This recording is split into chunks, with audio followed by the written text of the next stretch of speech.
ಬನ್ನಿ, ಒಂದು ಭಯಾನಕ ಅಪಾರ್ಟ್ಮೆಂಟ್ನ ನಡುಕ ಹುಟ್ಟಿಸುವ ನಗರ ದಂತಕಥೆಯ ಹಿಂದಿನ ರಹಸ್ಯವನ್ನು ಇಂದು ಭೇದಿಸೋಣ. ಕುತೂಹಲದಿಂದ ಒಂದು ಸಣ್ಣ ನಿಷೇಧಿತ ನಿಯಮವನ್ನು ಮುರಿದ್ರೆ ಎಂತಹ ಭಯಂಕರ ಅಪಾಯ ಎದುರಾಗಬಹುದು ಅನ್ನೋದೇ ಇಲ್ಲಿನ ರೋಚಕ ಅಂಶ. ಮೂಲ ಕಥೆಯ ಪ್ರಕಾರ ಇದ್ದದ್ದು ಒಂದೇ ಒಂದು ವಿಚಿತ್ರ ನಿಯಮ. ಮಧ್ಯರಾತ್ರಿಯ ನಂತರ 13ನೇ ಮಹಡಿಯ ಬಟನ್ ಒತ್ತಲೇಬಾರ್ದು. ಅಭಿಯ ಹೊಸ ಕಟ್ಟಡದಲ್ಲಿ ಬೇರೆಲ್ಲವೂ ತೀರ ಸಾಮಾನ್ಯವಾಗಿತ್ತು. ಆದರೆ ಈ ಒಂಟಿ ನಿಯಮತೆ ಮಾತ್ರ ಯಾರ ಬಳಿಯೂ ಉತ್ತರವಿರಲಿಲ್ಲ. ಕಥೆಯ ಅಸಲಿ ತಿರುವು ಶುರುವಾಗೋದು ಸರಿಯಾಗಿ ಮಧ್ಯರಾತ್ರಿ 12:15ಕ್ಕೆ. ಅಭಿ ಕೆಲ್ಸ ಮುಗಿಸಿ ವಾಪಸ್ಸಾದ ಸಮಯವದು.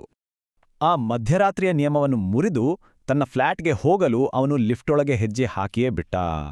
ಅಲ್ಲಿ ಅವನೊಬ್ಬನೇ ಇರಲಿಲ್ಲ. ಮೊದಲೇ ಇದ್ದ ನಿಗೂಢ ವೃದ್ಧನೊಬ್ಬ 13ನೇ ಮಹಡಿಯ ಬಗ್ಗೆ ಅಭಿಯನ್ನು ನಿಧಾನವಾಗಿ ಪ್ರಶ್ನಿಸಿದ. ಎಚ್ಚರಿಕೆಗಳಿದ್ದರೂ ಇದೊಂದು ಬರೀ ಸುಳ್ಳು ಕಥೆ ಅಂತ ಅಭಿ ಆ ವೃದ್ಧನ ಮಾತನ್ನು ನಗುತ್ತಲೇ ತಳ್ಳಿಹಾಕಿದ. ತಕ್ಷಣವೇ ಅದರ ಪರಿಣಾಮ ಶುರುವಾಯಿತು. ಲಿಫ್ಟ್ ಲೈಟ್ಸ್ ಫ್ಲ್ಯಾಶ್ ಆಗಿ 13ನೇ ನಂಬರಿನ ಬಟನ್ ತಾನಾಗಿಯೇ ಬೆಳಗತೊಡಗಿತು. ಆ ಯಂತ್ರ ತನ್ನ ನಿಯಂತ್ರಣ ಕಳೆದುಕೊಂಡಿತ್ತು. ನೋಡನೋಡುತ್ತಿದ್ದಂತೆ ಸುರಕ್ಷಿತ ಮಹಡಿಗಳನ್ನು ದಾಟಿ ವೇಗವಾಗಿ ಮೇಲಕ್ಕೆ ಹೋಗ್ತೊಡಗಿತು.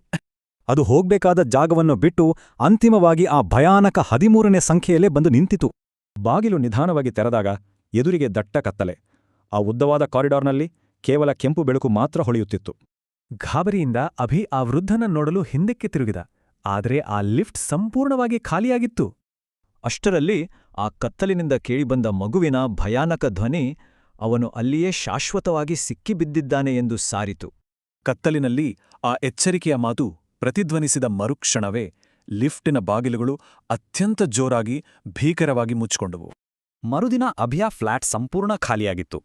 ಆದರೂ ಆ ಲಿಫ್ಟ್ನ 13ನೇ ಬಟನ್ ಪ್ರತಿದಿನ ರಾತ್ರಿ ಬೆಳಗುತ್ತಲೇ ಇರುತ್ತೆ.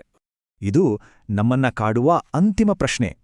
ಪ್ರತಿದಿನ ಮಧ್ಯರಾತ್ರಿ ಆ ಕತ್ತಲಿನಲ್ಲಿ ನಿರಂತರವಾಗಿ ಲಿಫ್ಟ್ನಲ್ಲಿ ಪ್ರಯಾಣಿಸುತ್ತಿರುವವರು ಯಾರು?